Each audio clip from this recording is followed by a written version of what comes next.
Normalmente eu gravo antes das 10 da noite aqui em casa, agora eu tô gravando depois das 10 porque não deu tempo, então talvez eu fale um pouquinho mais baixo. Porque eu não quero levar multa no condomínio. E eu falo alto demais. Então esse vai ser o ASMR do Jojo.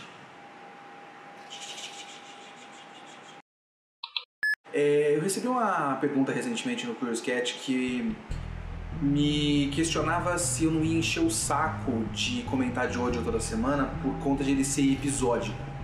E às vezes eu falo umas coisas dessas no canal.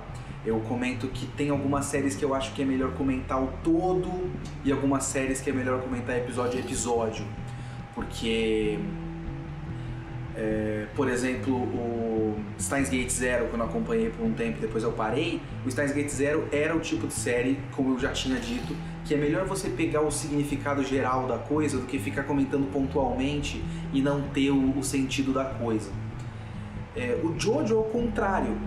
Parte da graça do Jojo é você ver qual é a loucura da semana. Porque Jojo é meio episódico, apesar de, como eu já disse anteriormente também, esse Jojo está eficientemente usando a maneira episódica de contar a história. Inclusive eu acho que nesse sentido ele é um pouco melhor do que a parte anterior, que eu gosto mais da parte 4 do que dessa parte 5, mas ele está um pouco melhor. Eu estava assistindo esse episódio, eu estava achando ele meio visualmente sem graça, o que é uma coisa estranha para Jojo, porque é muito visualmente impactante, mas eu acho essa temporada meio sem gracinha. Porque visualmente falando, porque a quarta temporada o que ela tinha de bom era a ousadia visual, sabe? Da cor do céu não fazer nenhum sentido e de repente mudar para outro esquema de cores e tal. A mudança de esquema de cores tem desde sempre, mas a fotografia e a escolha das cores, o design de produção todo da parte 4 do Jojo, Nossa, o Diamonds Unbreakable, isso. Do Diamonds Unbreakable é muito, muito bom, é o melhor nesse sentido de todo o Jojo no anime até agora. Então a parte passada tem essa vantagem. A vantagem da parte 5 é usar melhor a fórmula. Como eu já falei no vídeo passado, ele tem essa coisa de, mesmo o inimigo da vez tá sempre atrelado a alguma coisa específica que eles estão fazendo. Não exatamente, bom, chegou esse cara, ou bom, essa semana a gente vai fazer isso aqui. Que nem o episódio do jogo de dados lá, que por mais divertido que seja na parte 4, meio que, bom, agora eles vão jogar dados. É esse episódio, é isso aí. E como eu acho a estrutura da narrativa melhor, e eu não sinto que toda vez que chega um inimigo eu tô só sendo enrolado pela história. E eu consigo aproveitar melhor o que Jojo tem de melhor, que é, vamos ver qual é o nível de absurdo da vez. Eu acabei de assistir o episódio e eu tô com um certo medo de descrever pra vocês tudo o que aconteceu, porque eu sei que eu vou esquecer coisas no caminho, porque foi muita coisa. Porque a gente começa com o Mista sendo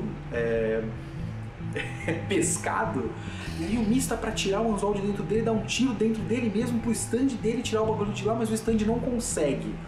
Aí ele supõe que o cara vai precisar de gelo e manda o stand dele das balas ir atrás de gelo pro cara se desconcentrar. Quando o cara se desconcentra, ele encontra o maluco, porque ele desativa o stand, então ele consegue ir lá atrás dele. Mas o outro cara, que tinha o poder de envelhecer, tinha se disfarçado de velho com o próprio poder e dá 3 tiros na cabeça dele, do Mista no caso.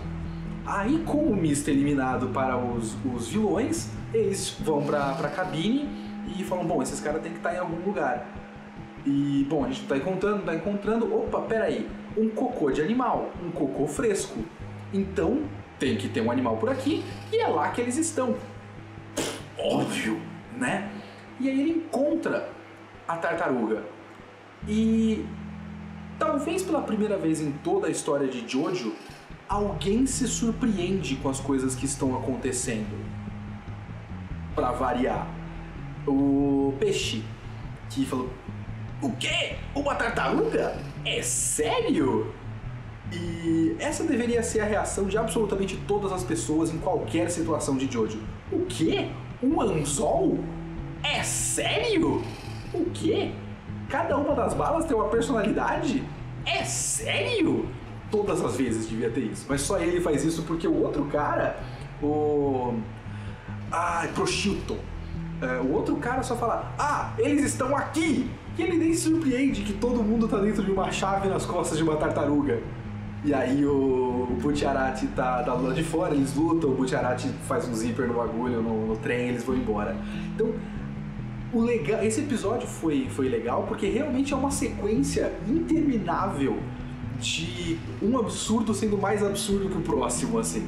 Eu curti. E como eu disse pra vocês, eu curto porque eu tô ligado que tem um propósito no que eles estão fazendo, não é só eles estão andando em linha reta e apareceu um cara que é um inimigo. É bem melhor nesse sentido. Na Fórmula Jojo, a Fórmula Jojo está sendo usada razoavelmente eficientemente neste episódio. Quanto a comentar cada uma dessas partes individualmente, eu tô com um certo receio de comentar esse episódio, sabia? Mas não é porque vai ser polêmico nem nada. Eu quero só pedir pra vocês, pedir encarecidamente. Não me dê um spoiler quanto ao Mista. Eu não sei o que acontece em seguida. Eu estou querendo colocar em mim mesmo a dúvida se ele vai morrer ou não. Eu vou supor que não, porque esse é o episódio 15 de uma série de 34 ou 39 episódios, eu nunca lembro se é 34 ou 39. Diego, coloca na tela qual é o número certo de episódios. Não tem muito episódio pra frente, tem os outros 2/3 da história, basicamente, pra acontecer ainda. E eles não vão eliminar o Mista tão rapidamente assim. Então, pensando nesse sentido, eu não acho que ele vai morrer. Mas eu quero ter a dúvida, e eu não quero que vocês me tirem a dúvida. Porque eu imagino que quando você estivesse lendo, por exemplo, semanalmente o mangá na Jump, na época que saiu, nem sei quando que saiu, mas acho que foi no começo dos anos 90, né? Ou meio dos anos 90. Quando tivesse saindo na época certa, ou completamente independente do mangá, sem ninguém dar spoiler em grupo de Facebook ou área de comentário do YouTube, esse episódio deixou duas coisas no ar, que é a morte do Mista e a muito provável morte do Bruno e do Prosciutto, no caso, porque eles se jogaram de um trem, então é muito possível que os caras simplesmente batam a cabeça e morram, né? A do Bruno eu acho menos provável até, porque eles são guerreiros super ágeis, então eles podem rolar no chão e continuar a luta imediatamente, né? A do Mista, eu acho que a dúvida foi minimamente plausível pra quem tá assistindo.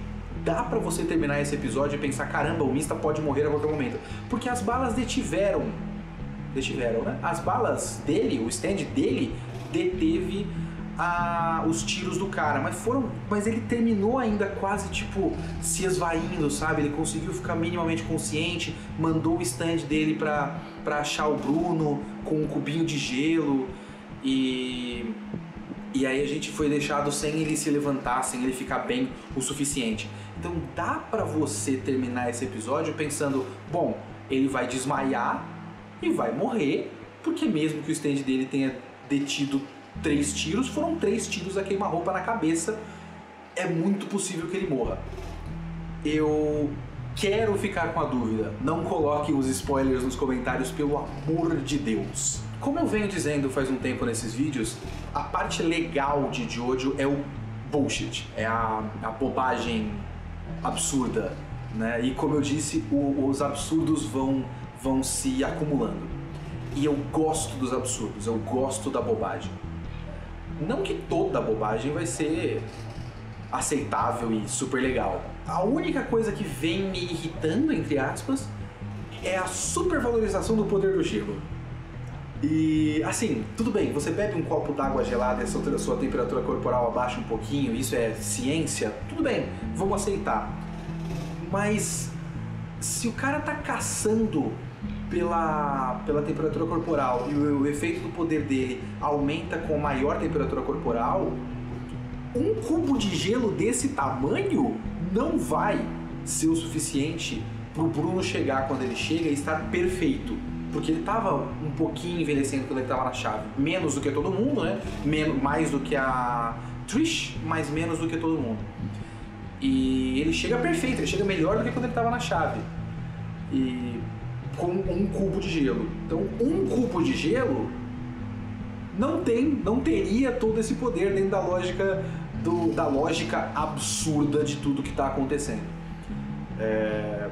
Mas esse é o mínimo, não acabou com a minha diversão do episódio, não. O episódio foi divertido. Toda vez que eu pensava no que estava acontecendo, isso é um exercício legal pro Jojo, para você medir o quanto que você está vendo é interessante.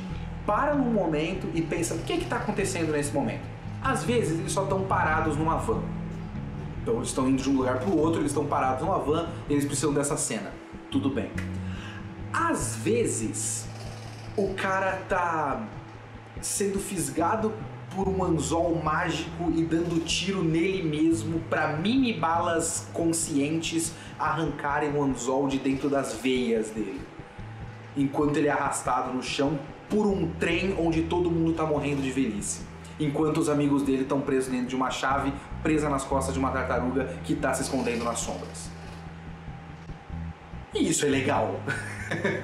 Eu só queria, por último, destacar dois momentos, que é um momento Jojo Pose, e eu adoro quando acontece Jojo Pose assim, que não tem nenhum motivo pra pessoa estar daquele jeito, mas ela está daquele jeito. Quando o Mista abre a porta e vai apontar a arma pro peixe, você vê ele de frente com a arma, mas depois você tem uma tomada lateral do trem, e ele só tá numa pose completamente desnecessária, que não parecia que ele tava antes quando você tava vendo ele de frente.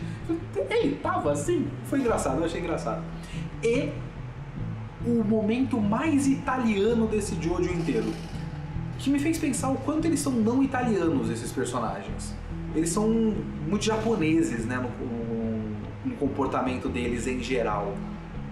Porque é escrito por um japonês, publicado para japoneses no Japão, nos anos 90. Ele tem uma influência estética da alta costura e tal, mas ele escreve os personagens como japoneses. Mas tem um momento que o Prosciutto tá falando com o peixe, ele coloca a mão na cara e fala peixe, peixe, peixe, peixe.